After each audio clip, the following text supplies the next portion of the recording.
Yeah, hey now, good morning, PSW staff, clients, and friends. Join us for Wednesday. We have friends joining us, and good morning. Okay, so I was so excited yesterday with Easy to Love because I can't wait to. So far, the results are great, but I just am so excited to show you on Friday because it's Esther Williams, just a beauty, but just a brilliant swimmer, and just that scene is so special. And I started thinking about it, and I was like, okay, we got to revisit Busby Berkeley because this guy is so important to show business. He was Mr. Show Business, and so we're going to revisit Busby Berkeley and just have a ball, and then I'll check in with you afterwards.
Yes, all of these amazing scenes are directed and choreographed by Busby Berkeley. We're going to look at his life and mostly his technique and what he contributed to cinema. If you don't know the name, that's okay.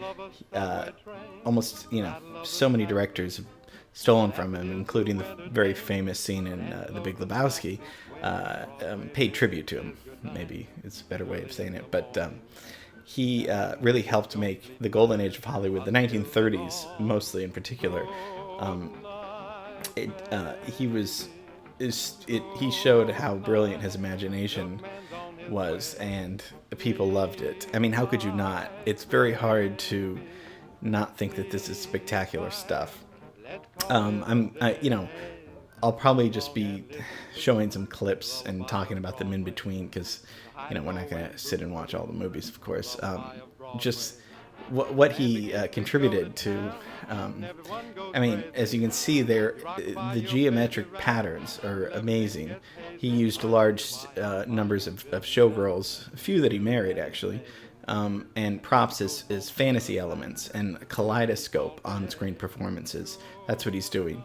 How did he get there? Well, born in L.A. actually, and age 5 he's already on the stage. His dad dies when he's young, and his mom is a movie star in the silent era mostly. What is his training? Well, he never took any dance lessons. His dancing education and training was in the army in World War I. He was trained to organize all the troops. So that's kind of when his directing came in. This shows you that show business isn't just about being on screen. Show business can be in the courtroom as a lawyer. You can be acting, and in the army you can be directing, I guess. So that's where he got his start, directing military parades. And when he gets to 1930, that's when he becomes really the king of this Broadway, filming with Eddie Cantor's film Whoopi. And he took a static camera and gave it legs. That's what people kind of would say about him. They said that he would sit on the set for days and just think of ways of how to make this look different. And it's amazing because all of this, we've talked about master shots before, the beauty of the master shot, where there's no cuts, where the camera floats around to get in, to present a better environment. We know all about that, of course. That's what he did. He not only did he choreograph these dancers, but the camera wasn't ever shot. He didn't want anyone changing the cuts. That's what he said. So if it's in one shot, you can't you can't really get different angles. There was no coverage. So, I mean, this would take all day to set up. And then the dancers, sometimes he'd work until night. He was a workaholic. He was always on the set. But the angles that he used and the movements, it would be very hard. Nobody in the audience, it's like you're at a Broadway show, only, an aerial, like you're in the moment of a Broadway show. You couldn't see any of this stuff if you were in the audience, obviously. So he would place the camera directly above the action to show the performers.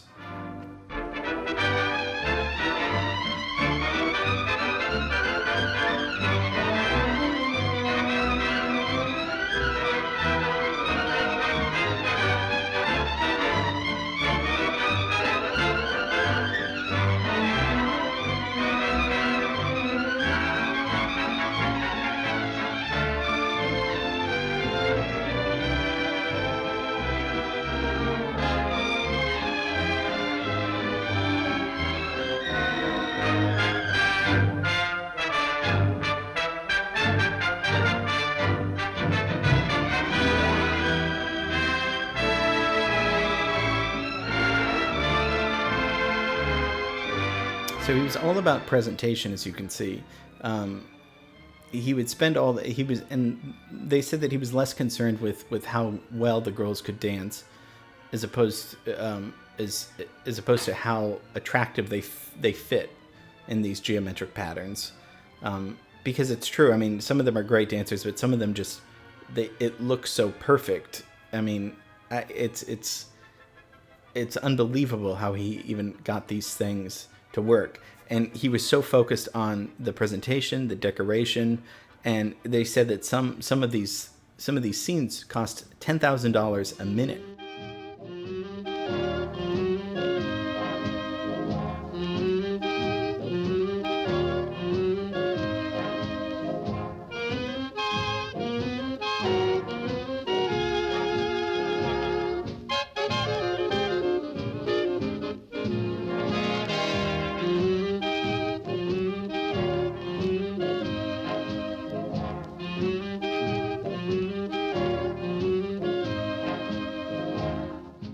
And that kind of money is crazy, especially during the Depression, because this is, of course, during the Depression.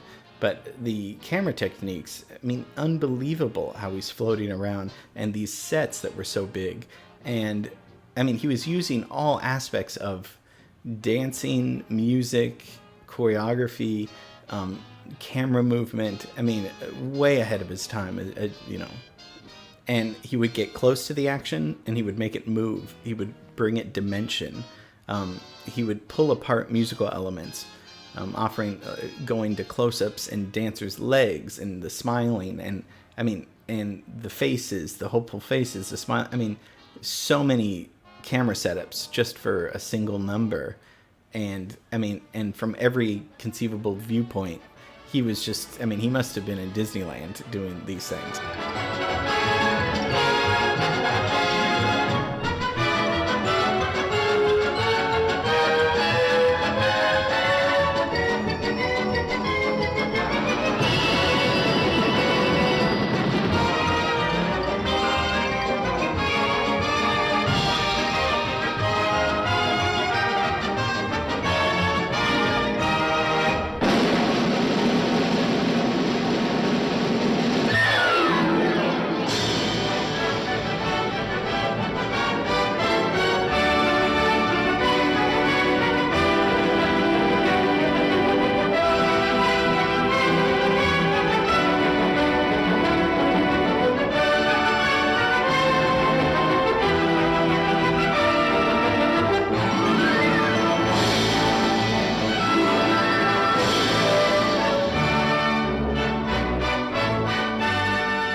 He was a ruthless tyrant on set, and it was known for perfection. Obviously, he was married 6 times. I don't think heavy drinker would drink martinis in the bathtub, and pretty crazy personal life.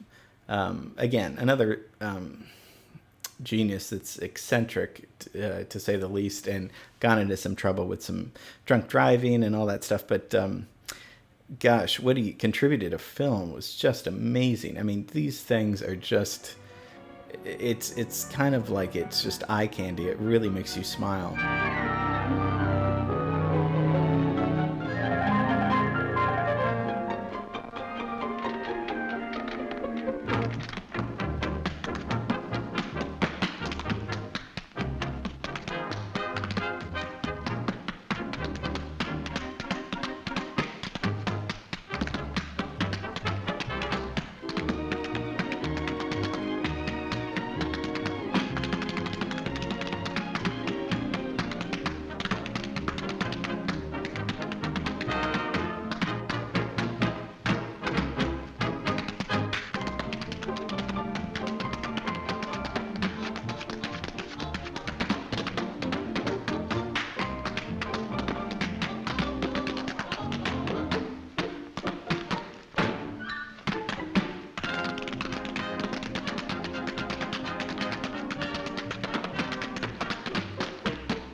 But he lived until he was 80, so, and died from natural causes. So I mean, he got to see a lot of Hollywood and got to see a lot of the influence that he left on so many directors that took up what, you know. I mean, it must have been so exciting.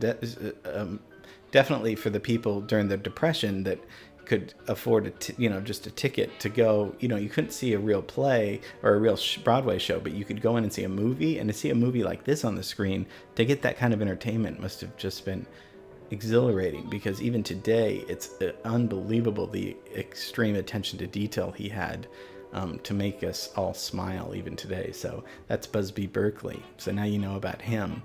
Genius. Oh my gosh, so exciting. I know I keep saying like spectacular and amazing and all these, adjectives, but it's just awe-inspiring. And I mentioned during the Depression, this must have just given people so much hope, especially where you couldn't afford a Broadway show ticket. If you couldn't, you could go to the theater and see these. I've never sat through a whole movie, so I don't know what the plot is. Probably not that important, but oh my gosh, just what a genius. So we had to revisit Busby Berkeley. Now, I don't want to give you a homework assignment, but I'm just curious, like, which one is your favorite of his numbers? And you don't have to tell me, but just think, just of all the things that I wonder which one gave you the biggest smile. It's hard to pick. I almost personally think the typewriter thing is maybe the most clever, because it's not, it's so clever. It's not so much like technically this was amazing. That's always well and good when it's just amazing technically, but also like the imagination and how clever it is. And for me, maybe the typewriter was just so, it just makes you smile. So I'm just curious to know, when we're back in person, what you think. But that violin one too, with all the lights around it, that one's good too. So we needed to revisit him, because yesterday with Easy to Love, that was kind of his project, one of his last babies, because that was in '53. So he had started this but it just seemed like, I don't know, I can't describe it. So I hope you enjoyed revisiting Busby Berkeley. Tomorrow we're going to look at a very important neighborhood, do our LA history class.